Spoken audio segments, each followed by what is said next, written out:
नमस्कार, स्वागत है आपका। आप देख रहे हैं न्यूज नेशन। मैं हूं आपके साथ संजय यादव। मिडिल ईस्ट में महायुद्ध की आहट सुनाई दे रही है। हूती ने जिस तरीके से इजराइल पर मिसाइल से अटैक किया है, उसके बाद नेतन्याहू काफी गुस्से में है। नेतन्याहू ने इजराइल के अफसरों के साथ मीटिंग की और उस मीटिंग में चर्चा हुई है कि हूती के खिलाफ भी वैसा ही ऑपरेशन किया जाए जैसा हमास के खिलाफ हुआ है। जाहिर है हूती के खिलाफ ये इजराइल का गुस्सा है, क्योंकि हूती ने इजराइल पर मिसाइल दागकर इजराइल को चुनौती दी।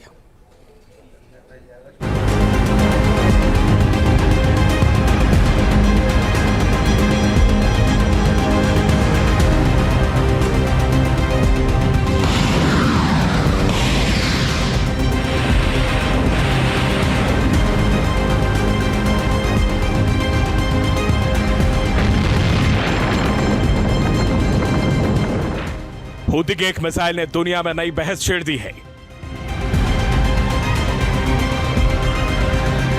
तेल अवीव में हूती की मिसाइल गिरी और पूरी दुनिया टेंशन में आ गई।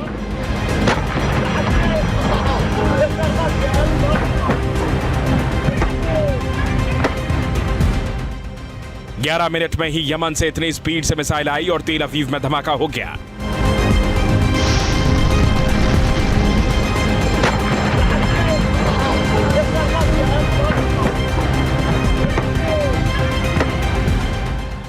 रविवार को इजराइल में हुए हूती हमले के बाद से ही यह सवाल उठने लगा है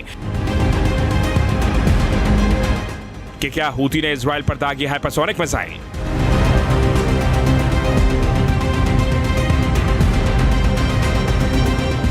सवाल यह भी है कि क्या हूती के पास हाइपरसोनिक मिसाइल है।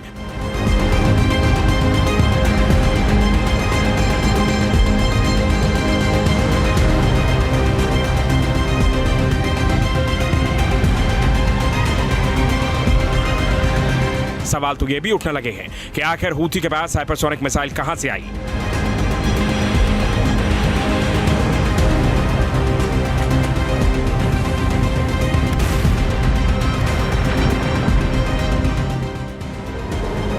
रविवार को जब 6:32 पर हूती की मिसाइलें जैसे ही मध्य इजराइल के एयर स्पेस में घुसी तो एयर रेड सायरन बजने लगी। कई शहरों में लोग शेल्टरों की तरफ भागने लगे। इस अफरा तफरी के बीच ही हूती की 2 बैलिस्टिक मिसाइलों ने लॉर्ड शहर में तबाही मचा दी और तेल अवीव का आसमान भी मिसाइलों के विस्फोट से गूंजने लगा।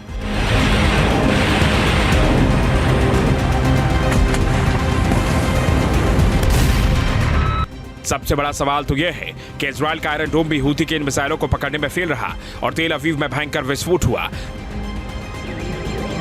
गनीमत यह रही कि हूती के इस हमले में किसी को भी किसी तरह का नुकसान नहीं हुआ, क्योंकि मिसाइल खुली जगह पर गिरी थी।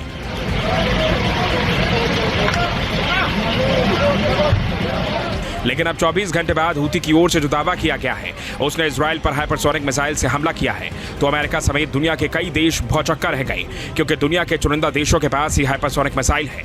ऐसे में हूती के दावे में कितनी सच्चाई है उसे भी समझ लेते हैं। जो खबर आ रही है उसके मुताबिक हूती ने रविवार को सुबह करीब 6:21 पर मिसाइल लॉन्च की थी।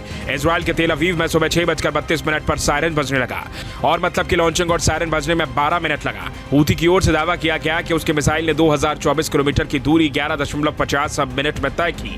जाहिर है कि टाइमिंग मैच कर रही है। ऐसे में अगर स्पीड को काउंट करें तो हूती की मिसाइल की स्पीड 1 मिनट में 177 किलोमीटर रही है और अगर हाइपरसोनिक मिसाइल की बात करें तो उसकी स्पीड 5 मैक होती है, यानी करीब 1 मिनट 102 किलोमीटर की स्पीड। जाहिर है अगर स्पीड को आंकते हैं तो हूती की मिसाइल को हाइपरसोनिक कहा जा सकता है। यमन के हूती आतंकियों के द्वारा बैलिस्टिक मिसाइल का इस्तेमाल करते हुए इजराइल की आयरन डोम सिस्टम को भेदते हुए ये हमला करना उनकी एक सफलता है। लेकिन इजराइल के प्रधानमंत्री बेंजामिन नेतन्याहू ने ये स्पष्ट रूप से कहा है, चेतावनी दी है कि हूती विद्रोहियों को इसकी कीमत चुकानी पड़ेगी। और ये स्पष्ट है कि हूती आतंकी लगातार हमास के समर्थन में इजराइल को टारगेट कर रहे हैं। वो इजराइल के हमास के विरुद्ध चलाए जा रहे युद्ध से उसका ध्यान भटकाने के लिए वो लगातार नए फ्रंट खोलने की कोशिश कर रहे हैं।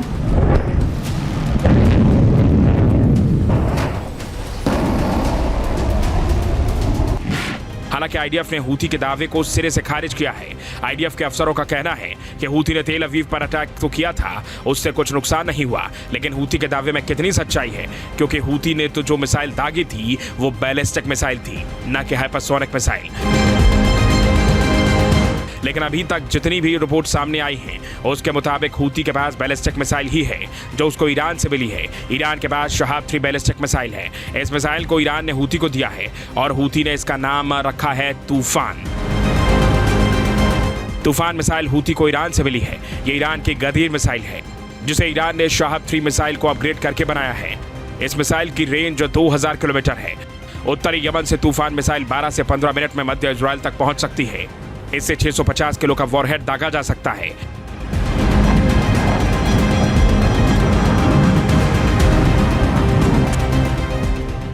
हूती की तूफान मिसाइल की खास बात है कि इसे 30 मिनट में ही लॉन्च किया जा सकता है और इसका टारगेट पहले से ही निर्धारित होता है।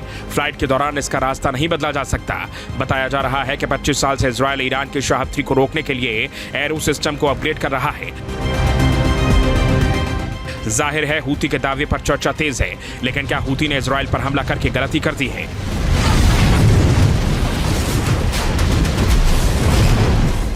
क्योंकि इजराइल के प्रधानमंत्री नेतन्याहू ने हूती को गंभीर परिणाम भुगतने की बात कही है।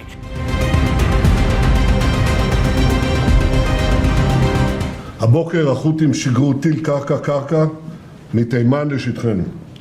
הם כבר היו צריכים לדעת שאנחנו גובים מחיר כבד על כל ניסיון לפגוע בנו. מי שזקוק לתזכורת בעניין זה מוזמן לבקר בנמל חודדה. כל מי שתוקף אותנו לא יחמוק מנחת זרוענו. החמאס כבר לומד זאת בפעולתנו הנחושה שתביא להשמדתו.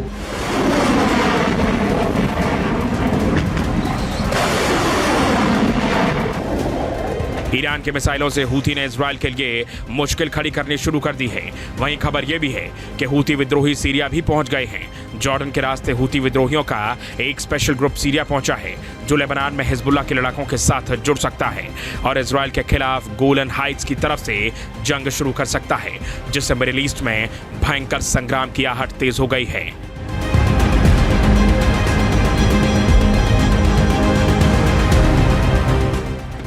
Team news nation.